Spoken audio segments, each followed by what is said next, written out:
Baik ya. Untuk gelombang EM tadi adalah gelombang yang terdiri dari yang dibentuk oleh medan magnetik sama medan listrik. Siapa yang menemukan dalil ini? Gelombang EM? Maxwell ya, berdasarkan yang kalian baca. Oke, Ustaz dulu pernah tanya kepada kalian, ada namanya yaitu sinar X ya. Di pendahuluannya kan ada ya sana ya. Biasanya sinar X ini digunakan juga buat ini. Biasanya buat apa X-ray? Apa X-ray biasanya? Untuk ronsen dan lain-lainnya. Nah, kenapa namanya X? Pernah saya tanyakan. Ada yang bisa menjawab. Kenapa namanya X?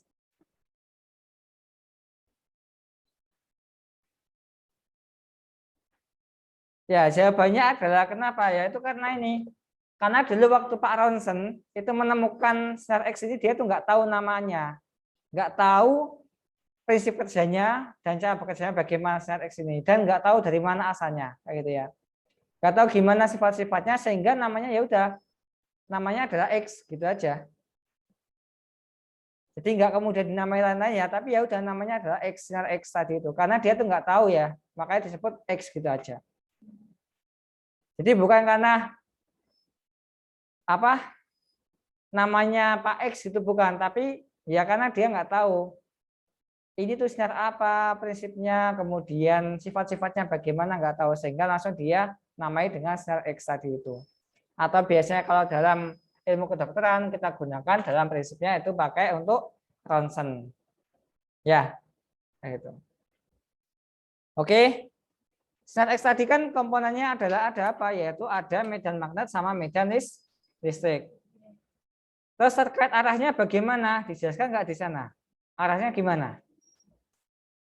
Saling tegak, lurus. Kalau Ustadz gambarkan,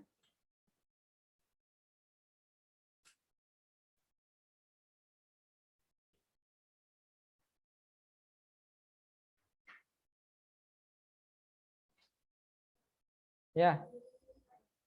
Oh ya, silakan. Jam-jam rawan ini ya.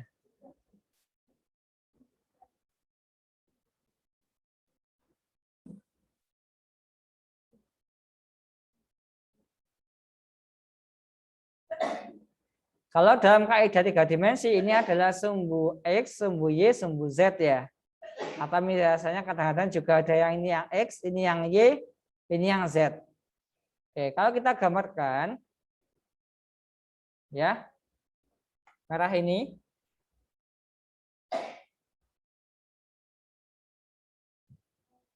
ya. Silakan. Nah, ini sama yang biru.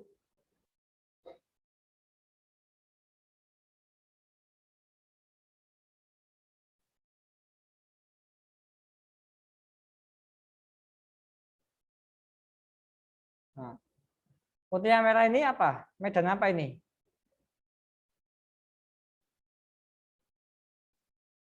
Yang merah. Ada kan gambar kayak gini tadi yang kalian baca? Medan apa yang di rumah? Ada yang bisa menjawab? Listrik. Oke ya, medan listrik ya. Yang biru apa? Medan apa dia? Medan magnetik.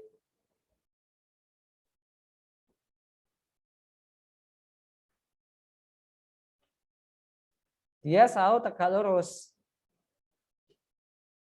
Kalau kita lihat perhatikan sini. Ya ini ya. Ya toh, ini ada tadi adalah E dan yang sini adalah yang B. Komponennya seperti itu. Kita perhatikan arahnya dia ke atas, ya ini ada nyamping ya, horizontal.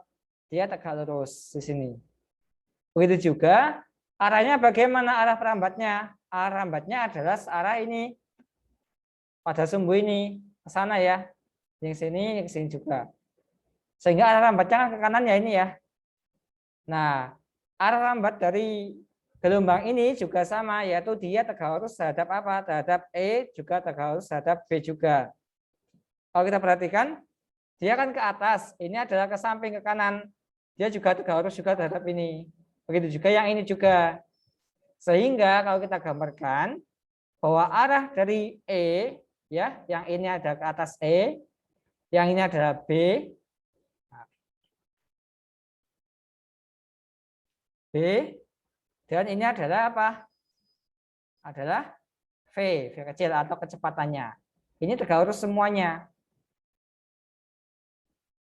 Gitu. Sehingga kalau kita definisikan ditanyakan gimana arah dari semua komponen dari gelombang EM, maka untuk E-nya adalah ke atas, tegak lurus terhadap B, juga dia tegak lurus juga terhadap arah lambatannya. Oke. Sampai sini ada yang tanyakan?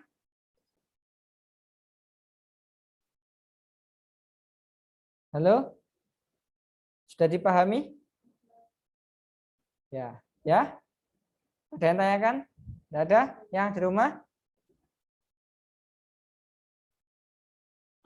Mbak Aisyah? Mbak Bida? Belum ada Ustaz. Oke. Baik ya. Tadi bukan dijelaskan di buku juga sama, yaitu adanya medan listrik sama medan magnet yang saling bersinggungan atau saling tegak lurus. Begitu juga untuk arahnya juga sama, dia saling tegak lurus. Oke. Kemudian di gelombang EM, apalagi ya pertanyaannya, bentar. Dia merupakan gelombang apa? Transversal apa longitudinal? Transversal. Ya kan ya, gelombangnya gini. Kalau longitudinal gimana bentuknya? Gelombang longitudinal. Kayak pegas ya. Ingat enggak? Kayak per kan ya, yang gini ya. Ada rapatan, ada renggangan. Ada rapatan lagi. Ini contohnya di gelombang apa? Yang bentuknya adalah longitudinal.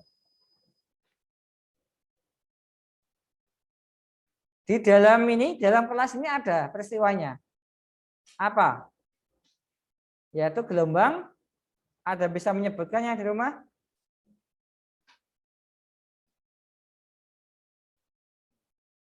Mbak Husna? Ya, Ustaz. Gelombang apa Mbak? Contohnya Mbak, longitudinal Mbak.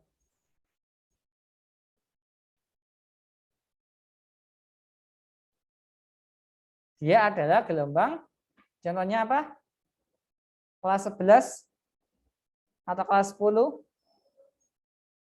Gelombang suara atau Ustaz? Nah, gelombang bunyi. Pernah kan ya? Nah, gelombang bunyi itu ada efek Doppler juga kan ya. Ketika pengamat sama sumber suara itu mendekati, bagaimana kecepatannya, frekuensinya bagaimana, udah pernah kan ya? Nah, itu tadi. Jadi salah satunya ada gelombang suara. Gelombang yang longitudinal. Kalau transversal ada gelombang EM tadi ini. Ada cahaya, ada radio, dan lain-lainnya. Oke. Ustadz, bagaimana Ustadz kalau kemudian peristiwanya yang terjadi jika kemudian radio itu bagaimana? Bukan radio itu ada masuk gelombang EM. Tapi kan radio bersuara. Nah, peristiwanya ada perubahan di sini. Ketika dia masuk kepada ini ya antenanya ya atau pemancarnya,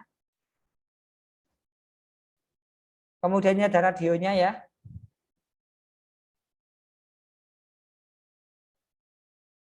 Kemudian di sini ada telinga kita. Nah, proses sini ke sini dia ada pakai gelombang apa? Transversal ya. Jenis gelombangnya ya. Gini sampai sini, baru kemudian dari sini ke sini dia adalah pakai gelombang longitudinal. Itu peristiwanya kayak gitu. Ya.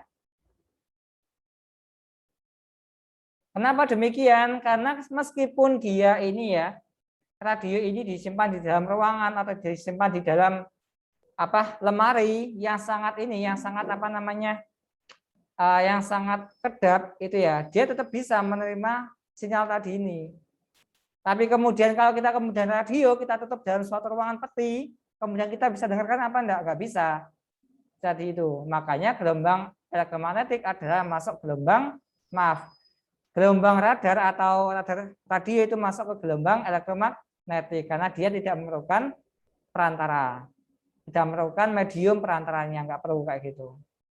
Gitu. Jadi misalnya dalam ruangan ini itu ya, Ustadz kedapkan itu tetap bisa mendengarkan tadi ini, tetap bisa mengalir ya, kecepatannya bisa mengalir tadi ini untuk gelombangnya tadi, gelombang EM-nya. Tapi kasusnya untuk yang suara nggak bisa. Ya kan contohnya di bioskop kan ya, pernah kan ya, kan pasti ada kedapnya kan ya, ada pengedapnya, pengedap suaranya. Tapi nggak sampai kedap total, karena kalau misalnya kedap total kalian nggak bisa ini, nggak bisa bernafas di dalam tadi itu. Itu ya. Jadi yang definisinya vakum atau enggak kedap suara atau vakum yang benar vakum itu adalah ketika ruangan tadi itu enggak ada sama sekali oksigennya juga enggak ada. Tahu kan ya vakum itu gimana? Kalau kalian belanja di supermarket ada barang-barang yang divakum itu kan diambil semua, disedot semuanya kan ya. Jadi kalau misalnya mau memvakumkan ruangan ini, ya udah semua ditutup, ada satu bagian yang dibuka dia untuk menyedot udara yang ada di ruangan ini. Sehingga semua ada oksigen dan lain-lainnya itu semua keluar semuanya. Kayak gitu. Gitu ya. Jadi pahami sampai sini? Oke. Oke, saya tanya lagi sekarang. Gelombang EM ada apa saja? Yang setelah kalian baca. Yang pertama ada apa? Radio. Atau TV. Yang kedua, apa urutannya? Bus radio, mikro ya. Yang ketiga, infrared. Yang keempat, apa? Cahaya ya, cahaya tampak ya. Yang kelima, apa? UV ya. Yang keenam, X, dan yang ketujuh adalah gamma. Kan harus hafal ini ya urutannya ya. Yang kemarin yang Ustadz udah pernah ajarkan ya, tapi nggak tahu bisa apa enggak ya. Itu adalah kalimat alay ya. Masih ingat nggak? Ya monggo, bisa disusun ya. Misalkan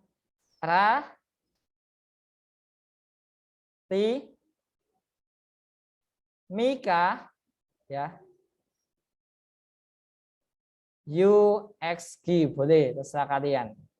Radio, TV, mikro, infrared, cahaya tampak, UV, sinar X sama sinar gamma. Karena kalau kalian nggak hafal ini urutannya, nanti bingung nanti ketika ada soal-soal. Karena yang sering muncul adalah urutkan dari yang paling gede sama sampai yang paling kecil, frekuensinya, atau panjang gelombangnya, atau energinya. Gitu ya. Kalau cahaya urutannya apa kemarin masih ingat? Ada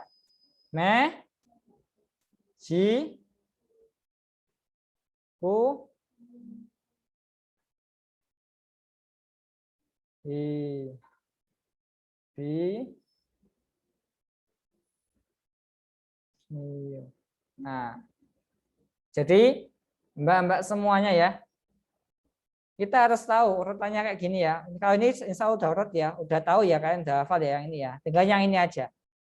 Terus bagaimana menghafalkan yang mana yang kemudian panjang gelombangnya paling tinggi, yang mana juga kemudian frekuensinya paling tinggi. Kita juga menghafalkan itu tadi. Caranya gini, Ustadz kemarin ada pertanyaan. Kenapa kemudian remote itu menggunakan cahaya merah? Kenapa alasannya kemarin? Karena paling rendah energinya kan ya. Nah, definisi energi itu adalah E sama dengan H kalikan F. H-nya adalah konstanta Planck. Nanti akan kita pelajari di bab selanjutnya. Tapi kita ingat-ingat aja bahwa suatu gelombang yang kemudian frekuensinya gede, dia menghasilkan energinya juga gede. Ya. Sehingga kalau semakin ke bawah merah, ini adalah paling kecil kan ya, semakin ke bawah ini berarti frekuensinya semakin apa? Semakin besar. Kenapa dia nggak pakai ungu? Karena dia lebih besar daripada merah.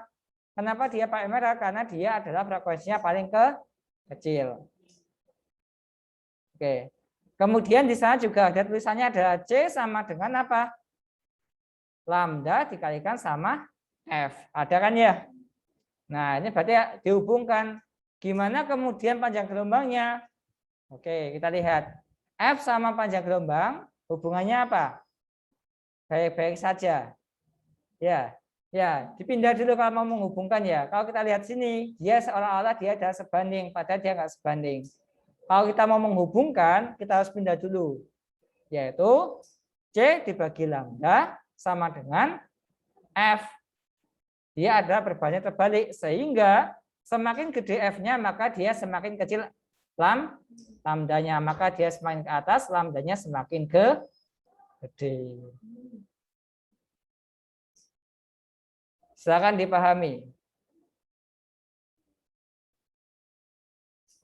Sering banget pertanyaan kayak gini nanti. Soal-soal. Biasa kalau UTBK hubungannya di sebab akibat. Gitu ya. Sebab akibat misalnya sebabnya adalah gini. Pernyataan A sama pernyataan B. Pernyataan A-nya adalah di dalam dunia medis banyak menggunakan sinar gamma untuk membersihkan alat-alat kesehatan. Kemudian yang pernyataan B-nya adalah karena sinar gamma adalah mampu membunuh kuman-kuman dan lain-lainnya gitu. Kira-kira hubungannya benar apa salah gitu ya? Ada hubungannya apa enggak? Dua-dua definisi benar apa salah? Nah, tadi itu. Nanti jawabannya ada A, B, C, D, E. Jika sebabnya salah, jika apa? Akibatnya benar berarti jawabannya apa kayak gitu. Nah, kan juga bisa menjawab tadi. Contohnya misalkan nanti ada remote pakai merah, kenapa? Alasannya. Nah, itu biasanya kita ditanyakan di sana kayak gitu. Oke, sampai sini ada yang tanyakan? Hubungannya F sama lambda? Bisa dipahami? Oke. Saya tanya, tes ya. Yang di rumah? Ya, silakan.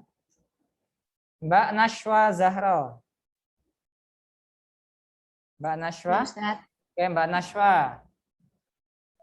Gelombang mikro ya sama gelombang cahaya nila lebih gede mana frekuensinya Mbak Nashwa? Sama apa saja cahaya apa? Gelombang mikro dengan gelombang cahaya nila, warna nila. Lebih Ya, mana frekuensinya?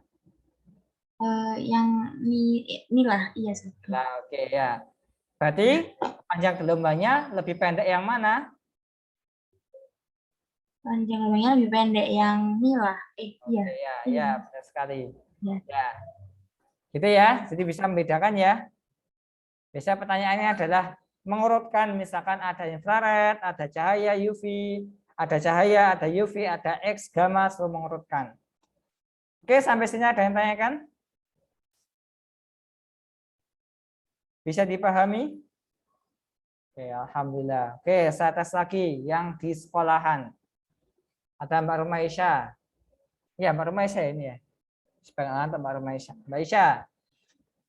Ustadz punya gelombang UV dengan cahaya warna kuning. Mbak Rumaisya ya. Yang mana yang frekuensinya lebih gede? UV sama kuning. Cahaya kuning? Cahaya sama UV lebih gede mana frekuensinya? Lebih gede? UV.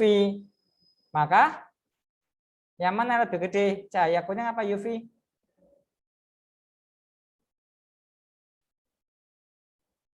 Frekuensinya? Cahaya UV. Kenapa? Karena di sini ini ada rangkaian di sini, Mbak, semuanya ini. Majiku Hibiniu ini ada urutannya masuk ke cahaya semuanya. Ini gini. Jadi alurnya adalah gini. 1, 2, 3, 4, 5, 6, 7, 8, 9, 10, 11, 12, 13. Gitu alurnya. Jadi gitu ya. Oke, berarti coba tes lagi ya Mbak Romaisa. Misalkan biru sama X yang panjang gelombangnya lebih pendek yang mana? Biru sama X.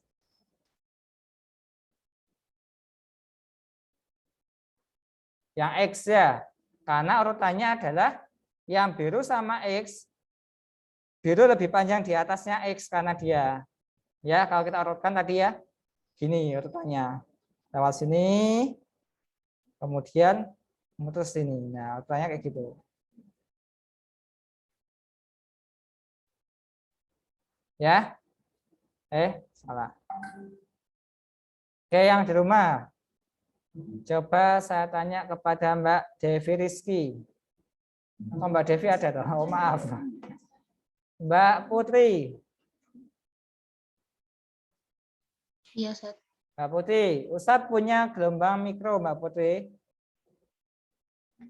Dengan cahaya warna ungu. Yang mana panjang gelombangnya lebih panjang? Panjang gelombang yang lebih panjang yang mikro. Mikro, ya. Kalau mikro sama UV, yang lebih pendek yang mana? Yang UV. Oke, ya. Sip, paham ya? Berarti ya? Oke. Ya. Terima kasih. Tuh. Sampai sini ada yang tanyakan? Di sana udah ada penjelasan juga terkait VHF sama UHF. Udah ada penjelasannya juga. Yang mana yang nggak bisa menembus ionosfer? Ada UHF, ada VHF. Yang nggak bisa nembus yang mana? Yang dipantulkan. Di gelombang radio, perbandingan antara gelombang medium, ya, gelombang VHF sama UHF. Ada yang bisa menjawab yang di rumah? Yang mana yang dipantulkan oleh ionosfer? Mbak Safira Abida, coba. Mbak Safira?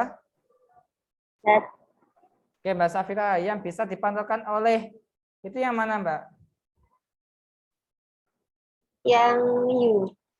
Antara medium ataukah UHF atau VHF? Enggak tahu, Ustaz. Yang U tahu, Ustaz. Yang bisa dipantulkan berarti yang mana? Yang medium ya. Kalau UHF sama VHF itu yang nggak bisa yang tembus. Yang bisa tembus. Oh, yes. Ya. Sehingga jangkauannya untuk yang UHF sama VHF jangkauannya jauh apa pendek? Mbak Safira? Iya, Ustaz. Ya, kalau Jangkauannya yang UHF sama VHF jangkauannya jauh apa pendek? jauh-jauh. Jauh apa pendek? Pendek. Jangkauannya adalah pendek karena dia adalah langsung hilang gitu ke atas. Tapi kalau untuk yang gelombang medium, dia itu bisa dipantulkan sehingga mantul-mantul akhirnya dia itu bisa menjauh, lebih jauh. Gitu. Paham enggak? Maksudnya gini, kalau misalnya ada pemancarnya, ya gini ya. Jadi kalau dia apa? Saya hapus ya. Pemancarnya ini anggap aja ionosfer ya. Jadi kemudian langsung hilang ke sana. Jadi yang hanya bisa nangkap pada daerah-daerah sini saja, rumah-rumah sini aja.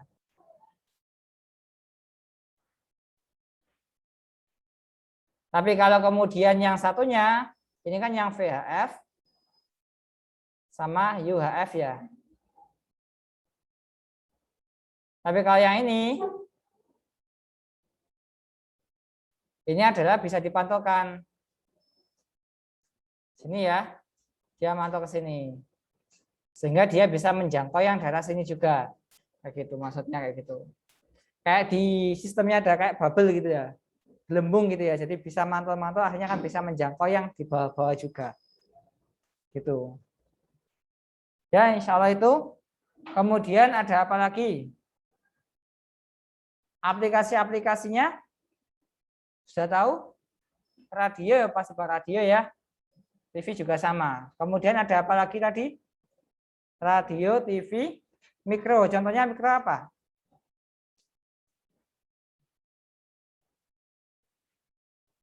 Gelombang mikro. Buat apa?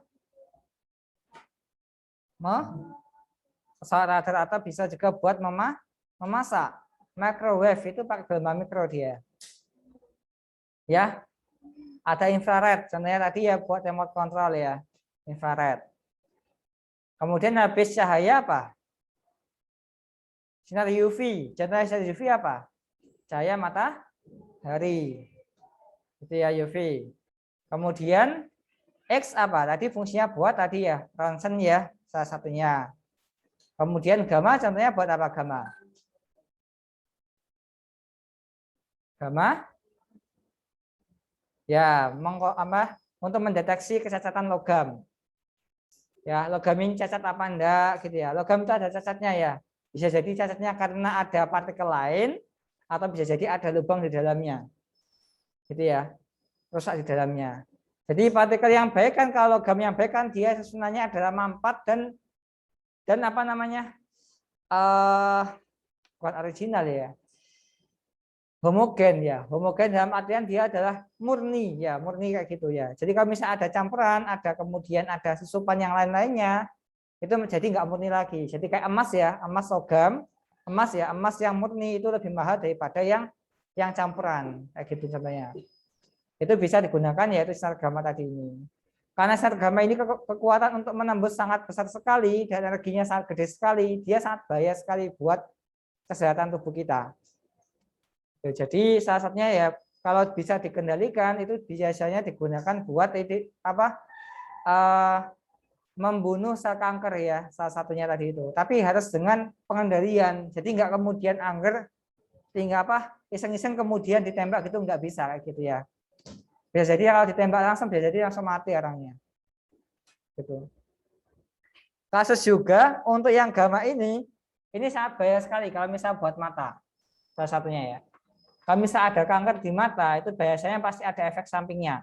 Iya dia berhenti kankernya hilang, tapi ada efek sampingnya. Biasanya efek samping yang timbul adalah biasanya orang tadi itu kalau kelihatan lihat cahaya yang agak silau dikit langsung ke silau dia, langsung buram gitu.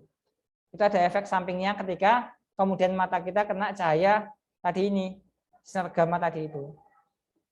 Dosen saya dulu ada yang kayak gini juga. Dia tuh risetnya adalah mendeteksi tadi itu ya, kayak sinar gamma menggunakan cahaya-cahaya kayak gitu. Akhirnya sampai sekarang ini ya dia masih merasakan kalau melihat hal yang sangat terang dikit itu langsung silau gitu, nggak bisa kelihatan. Itu. Jadi emang sangat bahaya sekali. Tapi kalau dikendalikan ya bisa bermanfaat. Salah satunya tadi itu ya untuk membersihkan alat kedokteran atau alat kesehatan yang membutuhkan sinar gamma. Itu. Kemudian ada rumusan lagi ya, yaitu T sama dengan apa? C kali S ya. Bukan T ya. S sama dengan apa? C delta T dibagi sama 2. Ini ada biasa digunakan untuk mendeteksi kedalaman atau bisa jadi untuk mendeteksi jarak sebuah benda. Kita misalnya ada laut, ini kemudian ada kedalaman laut ya, ada kapal, dia ada di ini lewatkan sini sinarnya ada, maka dia akan kembali kan ya. Jarak tempuh PP ini maka dia harus dibagi sama 2, waktunya dibagi 2. Gitu karena dia ada ke bawah juga balik ke atas lagi. Yaitu kecepatan cahaya kecepatan gelombang EM berapa? Kecepatannya.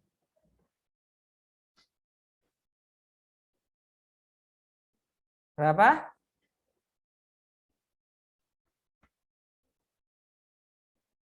Ayo jawab. Berapa? 3 kali 10 pangkat 8. Semuanya ya. Berarti baik untuk radio dan lainnya ada 3 kali 10 pangkat 8. Itu sangat cepat sekali. Dan dia biasanya ada di media yang vakum atau hampa udara. Tadi itu. Tapi kalau misalnya udah masuk ke yang enggak hampa itu biasanya berbeda-beda bergantung dengan kondisinya masing-masing. Jadi kalau misalnya pertanyaannya ada 4 gelombang, gelombang mikro, gelombang UV, gelombang gamma, gelombang X ya, sinar X ya. Itu yang manakah yang paling cepat? Ya enggak ada, semuanya cepat semuanya, sama semua kecepatannya. Kayak gitu. Oke, sampai sini ada yang tanyakan? Yang di rumah, Mbak Aura, ada yang tanyakan? Belum ada Ustaz. Belum ada. Yang di sekolah? Belum ada? Ya, insya Allah udah selesai bab ini. Ya udah selesai memang, sedikit babnya. Ya, silakan dibaca, dilanjutkan dibaca. Insya Allah ada di sana ada dampak-dampaknya, bisa dibaca. Dan memang ini banyak aplikasi-aplikasinya. Oke ya. Sudah selesai, alhamdulillah sudah satu bab selesai dalam waktu 2 pertemuan. Nggak sampai 2 ya, kemarin kita hanya pembukaan saja. Gimana? Terasa cepat atau masih ada yang dibingungkan? Enggak, masa gini. Babnya selesai, apa kalian udah dapat sesuatu atau belum dapat sesuatu? Sudah dapat? Ya, sudah dapat kan ya? Yang penting sudah dapat kan ya? Karena emang babnya sedikit, beda kalau babnya banyak. Dan tidak tahu banyak hitung-hitungannya. Nah, itu intinya yang biasa dipakai adalah tadi itu ya. C, kemudian sama ada rumus yang ini. Yang hubungannya antara E dibagi sama B sama dengan C. Ada kan ya? Salah rumusnya tadi itu ya. Ini adalah medan listrik, bawahnya adalah medan magnetik, ini adalah C. Berapa C? 3 kali 10 pangkat 8. Sehingga kalian harus teliti kapan dia kemudian milisekon, kapan dia kemudian kilometer, kapan dia kemudian meter, kapan dia kemudian mikro. Jadi kalian harus tahu paham ini. Mikro berapa kemarin? Mikro ke meter berapa? 10 pangkat berapa? Min 6. Kalau mili ke meter berapa? 10 pangkat min 3. Nah, ini berarti kan harus paham ini aja.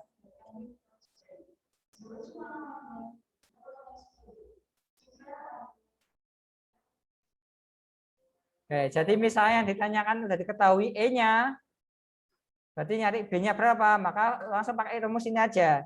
E dibagi B sama dengan C. C-nya udah ketetapan, yaitu 3 kali 10 pangkat 8, E-nya berapa, dimasukkan, ketemu B-nya berapa.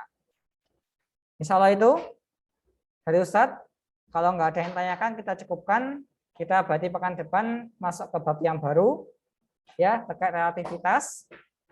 Kemudian jangan lupa hari Sabtu ya, jam 12.00 saya tunggu email dari kalian. Kerjakan dengan maksimal supaya nilai kalian juga maksimal. Ya, kalau nilai kalian bagus-bagus, kata-katanya di atas 80 semuanya, berarti nanti dapat reward lagi. Amin ya, semoga aja. Oke, kurang lebih mohon maaf. Kita cukupkan dan bacaan alhamdulillah.